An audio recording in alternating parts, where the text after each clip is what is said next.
Morning, students. Hope you all are doing well at home. Uh, Yesterday we have discussed about cost of debt and cost of preference shares, and today's topic is cost of capital, which is cost of equity basically. Then after we will discuss cost of retained earnings and weighted average cost of capital. So here, that is one topic we are covering, that is cost of equity. Cost of equity includes basically the existing equity and the you can say a new equity shares. So either we are using a existing equity plus we are using a new equity shares. So basically, when we are talking about equity, cost of equity capital, it is very difficult to calculate as there is no apparent cost involved in compared to the cost of debt. As we know that cost of debt includes interest, that is a obligation. Or when we are talking about cost of preference shares, there is a fixed rate of dividend. But in case of equity shares, there is no fixed rate of dividend. So we are paying a dividend. Sometime we are paying a dividend. Sometime we are not paying a dividend. So some people argue that equity capital does not have any cost since it is not legally binding on them to pay dividend. But this argument is wrong because when we are talking about this argument, some people say that sometime we are paying dividend, sometime we are not paying dividend, so there is no cost fixed cost of equity capital.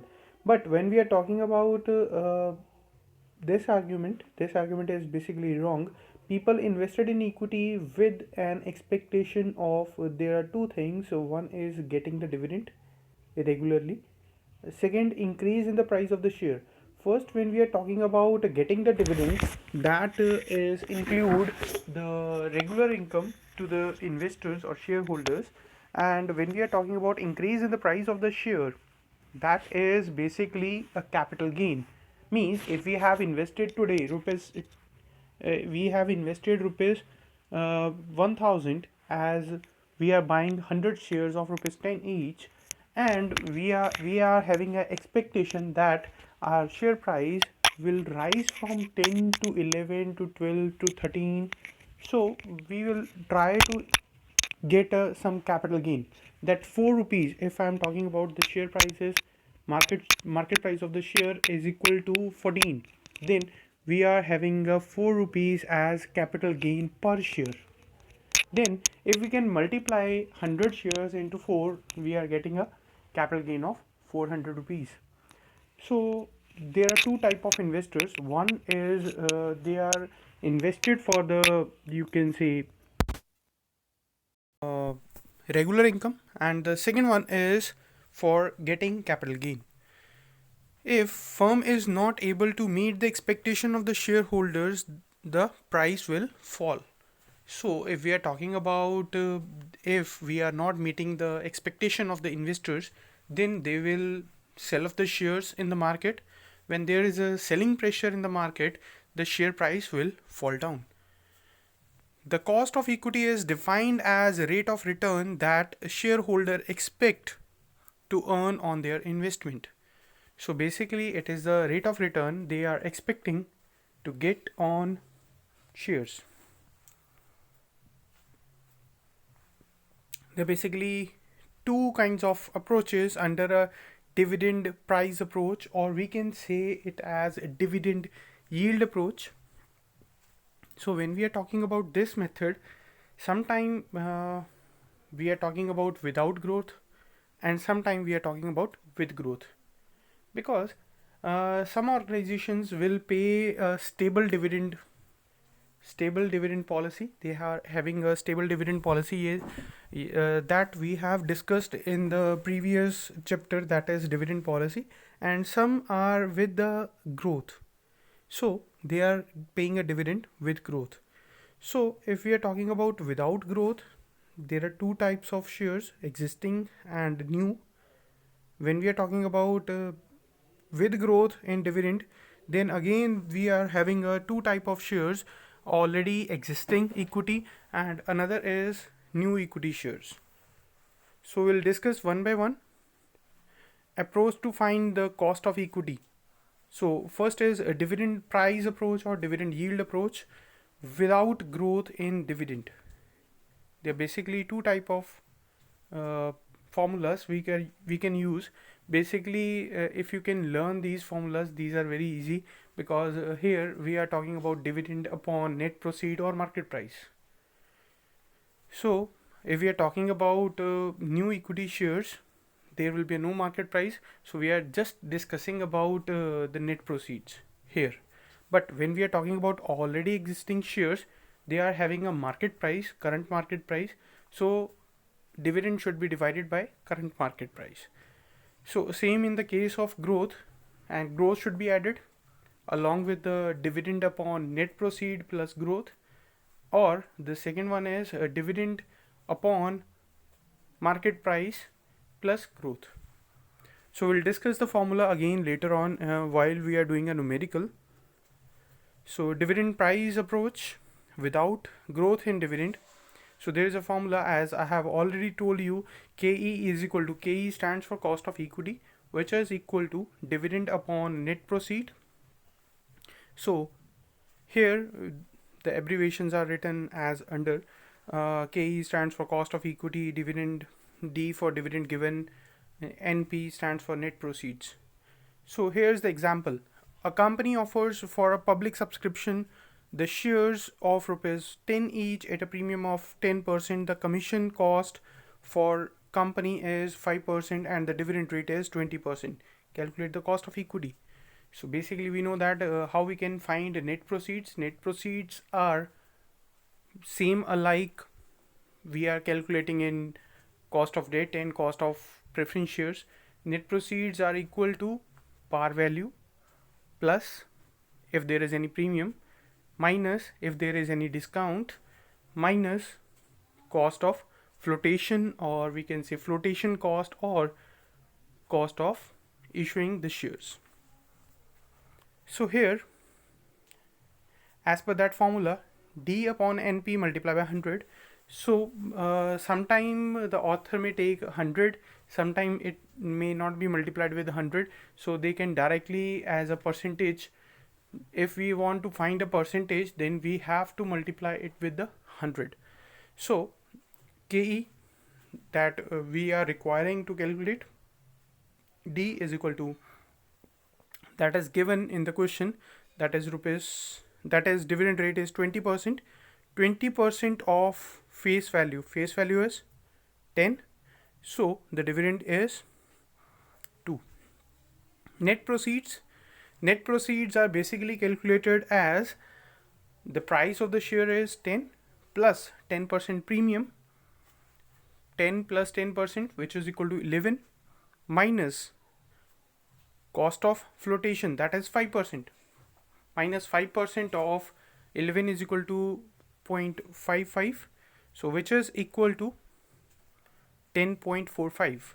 so I'm repeating, 10 as a face value or par value, plus there is a premium, so we are adding the premium 10%, minus cost of flotation or cost of issue, that is 5%. So we are directly calculate by applying this formula, 10 plus 10%, which is equal to rupees 11, minus 5% of 11 is equal to 0.55, so that is equal to 10.45. that is a net proceed. So KE, we have the formula, D upon NP multiplied by 100, so that is equal to 2 upon 10.45 multiplied by 100, which is equal to 19%. Then there are existing shares, no dividend growth is there. A company's share of a face value of rupees 10 has a market price of rupees 15. The expected dividend is 20% of the face value. If that is not given, the dividend rate is 20%, should be paid on face value. We are always assuming that that should be paid on face value. Calculate the cost of equity. So KE is equal to dividend. dividend is 20% of 10, which is equal to 2 upon market price. Market price is rupees 15. 2 upon 15 multiplied by 100. So here the cost is 13.33%. Then there is a dividend approach with growth. So we can say dividend yield with growth approach or method. So here there is a dividend in the growth of new shares. If we are assuming that there is a growth in dividend of new shares, then KE is equal to D upon NP, that we have already discussed in dividend. We are just adding, because the name of the approach is dividend yield plus growth. We are just adding growth into the last formulas we have studied. So here company issues a new equity share with each share pricing rupees 150, means the market price is given as 150 and underwriting cost is 2%, that is cost of flotation. Following is the dividend history of the company. The expected dividend on the new share is 14.10. Find the cost of equity. So we have given some dividends, that are dividend per share 10.5, 11, 12.5, 12.75, 13.40 from 1994 onwards. So we have to calculate the cost of equity. So dividend price approach with growth in dividend.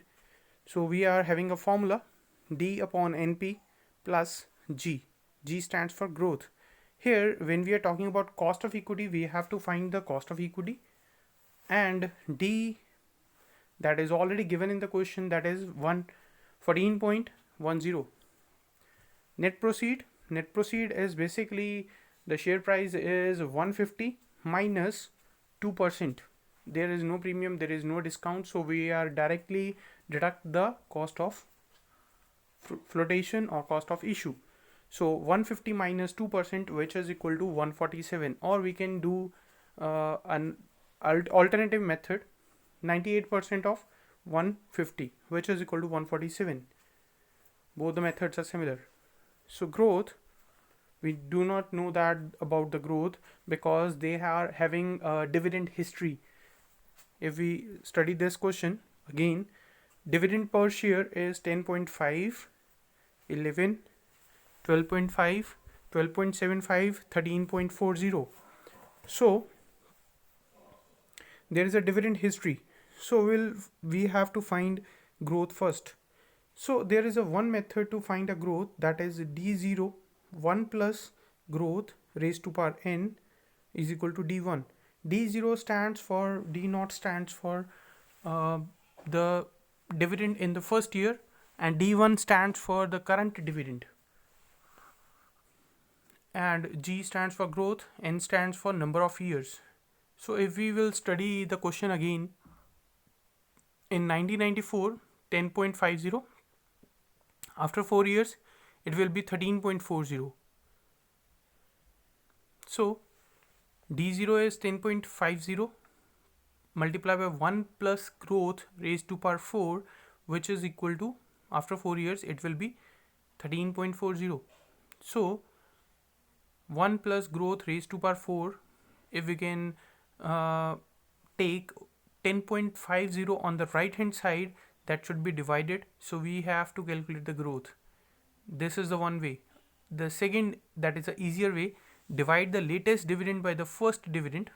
We can directly find the value by dividing the latest dividend. Latest dividend should be divided by first dividend, and look into the compound value table for 4 years. Row for the above calculated factor to find G. If we can check a compound value table against 4 years of the above value, means 13.40 upon 10.50, if we can calculate the value, that should be, instead of 4 years, that is against a 6%. So the growth rate is 6%. So put in the formula To calculate the KE, we know that the formula is D upon NP plus growth. So D here is 14.10. We have already studied at this concept, and NP is 147, and growth we have already calculated, that is 6%. So if we can find the value, that is 14.10 divided by 147 multiplied by 100, that is approx you can say uh, that is 15.5 plus growth is 0.06%, so which is equal to, sorry, I think I do wrong. So you can calculate the value of 14.10 upon 147, that should be multiplied with 100. So if we can find the value, that is approx 9.6. If we can add 6% to it, is equal to 15.6. So dividend price approach with growth in dividend in existing shares, that is comparatively easy because here we have directly given the growth rate. There is nothing change in the formula. In the previous formula we have taken NP, here we are taking MP. MP stands for market price. So a example is there, a company's share has a market price of rupees 20. The company pays a dividend of rupees 1. The shareholder expect a growth rate of 5% per year. Calculate the cost of equity. So the formula is KE is equal to D upon MP plus growth. So D is rupees 1, that is given in the question, divided by market price is 20 plus growth is 5%. So if we can find 1 upon 20 multiplied by 100, which is equal to 5%, 5% plus growth is 5%, 5 plus 5, 10%. So KE stands for 10%. Hope you all understand these concepts. There is one more approach of finding cost of equity, that is earning price ratio. So that is basically a simple part. KE is equal to EPS. EPS we have already done in capital structure, and MPS. MPS should be given in the question.